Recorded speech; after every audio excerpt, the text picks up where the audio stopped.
Hello ladies, good evening. I'm gonna go on with what we started learning. We're still at the introduction and it's very long, so I'm gonna make it shorter for you. So basically he explains and he's proving it from different psukim, and he explains how the obligation of the heart and how all of those mitzvot that are related to things that we feel, things that are in our soul or in our hearts, how it's something that we're obligated to do at every single moment and everywhere we are. It doesn't matter where we are or what time it is, it's always there. It's not like the obligation of bringing offerings to Bet HaMikdash, and if we don't have Bet HaMikdash, then we don't have this this mitzvah. It doesn't apply. Or, for example, Shemitah, the 7th year, where there are different halachot, different rules, exactly what we do in the land of Israel. So if we're not in the land of Israel, we don't have this mitzvah. If it's not the 7th year, we don't have this mitzvah. But all these mitzvot are related to the obligation of the heart. We have them all the time, and wherever we are, it doesn't matter. And he gives examples how we see that even from an halachic point of view, the intention that a person has, it changes everything. You can do the same exact act, but the intention that you had, it changes the entire picture. For example, if someone murders a person, or on the other hand, kills him by accident, he did the exact same thing. He killed the person, but he didn't mean to. That changes everything, the entire picture. And there are so many different examples of it. For example, in the Talmud it says that a person, kol osek b'Torah bilvad, domeh she'en lo Eloha, which means if a person only learns Torah all day long, he seems like a person who doesn't have a God. And it's something that is very intense to say, but what they mean is you can learn Torah all day long and not be where you're supposed to be. You can learn Torah all day long and not do what Hashem wants you to do. You can learn Torah and learn it the same way you learn science.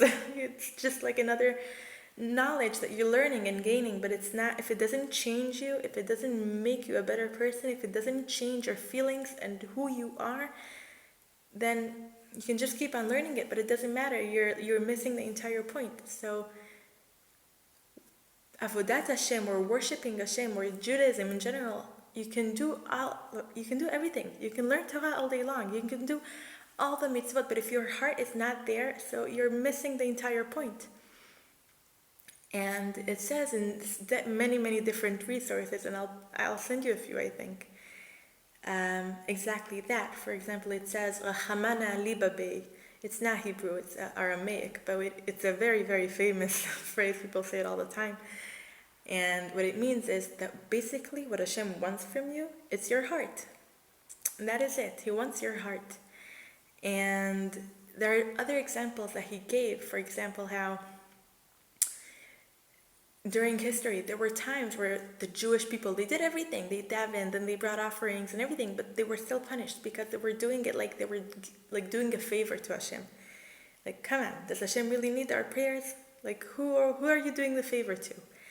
And we can do all the right things and still be so far away. You can wear the black and white and you can do everything, but if your heart is not there, if it doesn't change the person that you are, you're missing the point. And there are different examples. For example, in the Talmud, that it says that one mitzvah, if it had the right intention, if you really did it with a pure heart, it could count like so many more mitzvot.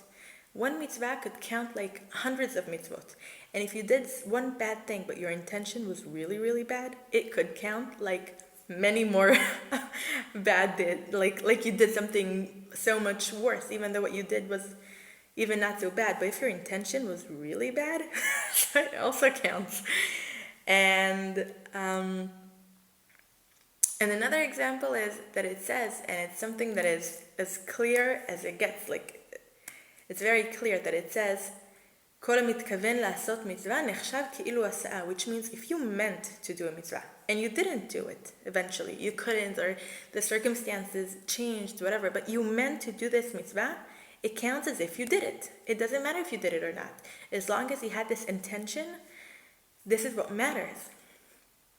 And all these things are proofs to how we have all the mitzvot, and they all are so important. But the most important thing, the most fundamental thing is our hearts, and all the mitzvot that are related to our hearts, and who we are, and what our intentions are, and how pure our hearts are. And it's a long book, and we're going to learn it Bezat Hashem, but it really learns what are the mitzvot that are related to the heart, and how do we get there, and what can we do to bring ourselves to these points. But in general, the introduction comes to say that this is what matters. What's in your heart is what matters. And this is what we should focus on. And after he got to this conclusion, he basically dedicated his entire life to this, to learning, and he focused his entire, I'm guessing not only, but this book was written over 1,000 years ago, and people are still learning it, like, very much. So I think that it tells you about how deep this book is and how meaningful it is.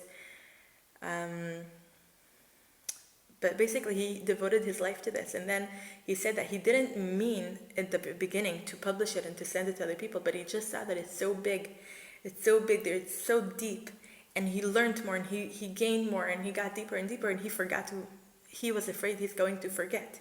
So that's why he started writing it, and eventually he published it. And after reading the introduction, I'm super excited to learn it, and I'm happy that you're learning it with me. And that's it. Thank you. Good evening.